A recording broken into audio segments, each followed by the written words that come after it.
ఇంకను అనేక విధములైన మాటలతో సాక్ష్యమిచ్చి.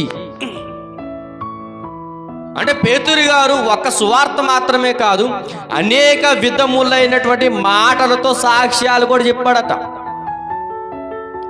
అంటే పెంతెకొస్తు అనే పండగ వాతావరణంలో కొన్ని వేల మంది వస్తుంటే, ఆ కొన్ని వేల మందిలో యేసుక్రీస్తు వారి గురించి బాహాటంగా సువార్తను ప్రకటిస్తూ కొన్ని వందల మంది, కొన్ని వేల మంది జన సమూహానికి సువార్తను ప్రకటిస్తే, ఆ సువార్తలో 3,000 మంది ఒక్కసారిగా యేసుక్రీస్తు నామమున బాప్తిస్మం తీసుకున్నారంటే పేతురు గారు చేసినటువంటి ప్రసంగం ఎలాంటిది?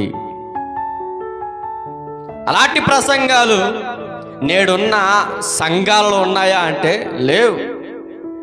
విషయం ఏంటంటే సంఘాల్లో మన సెల్ఫ్ డబ్బా కొట్టుకోవడానికే సరిపోతుంది.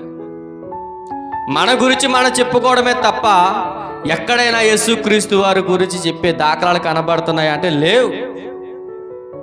అదే బాధపడుతున్నాడు దేవుడు కూడా.